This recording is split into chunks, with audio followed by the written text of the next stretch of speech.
Have you ever heard of kimchi ramen? Canola oil, 100 milliliters into the pot. Garlic, chives, kimchi into the pot. Stir fry for 2 minutes. You add kimchi stock, 20 grams of Korean chili powder. Bring it to boil and simmer for 5. And now the noodles. Low hydration. Thinly sliced into the pot. Precisely 58 seconds. You add it to the bowl. You top it up with chashu, green onions, and a soft-boiled egg.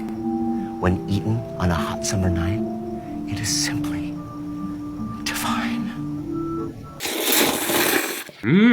We need a little more salt. I'm not sure. Yeah, just a bit. I don't think Bobby Lee added enough salt. I don't really eat kimchi a lot, but I do like the flavor. I love the chives actually. Look at the chives, like coat the noodles. And also, this is not pork. Halal Halal friendly. chicken. In terms of spice level, what would you give this? I think it's still pretty spicy, so I'd give it like a 6 or 7 out of 10. I'm barely tasting any spice. I do like the Korean chili powder, but I think we could have used more. Maybe. What? I'm not feeling any heat. I feel the heat for sure. So does Bobby Lee get a pass for this recipe or no? I think it's pretty good. It's good. 7.9 out of 10. I'll give it a solid 8.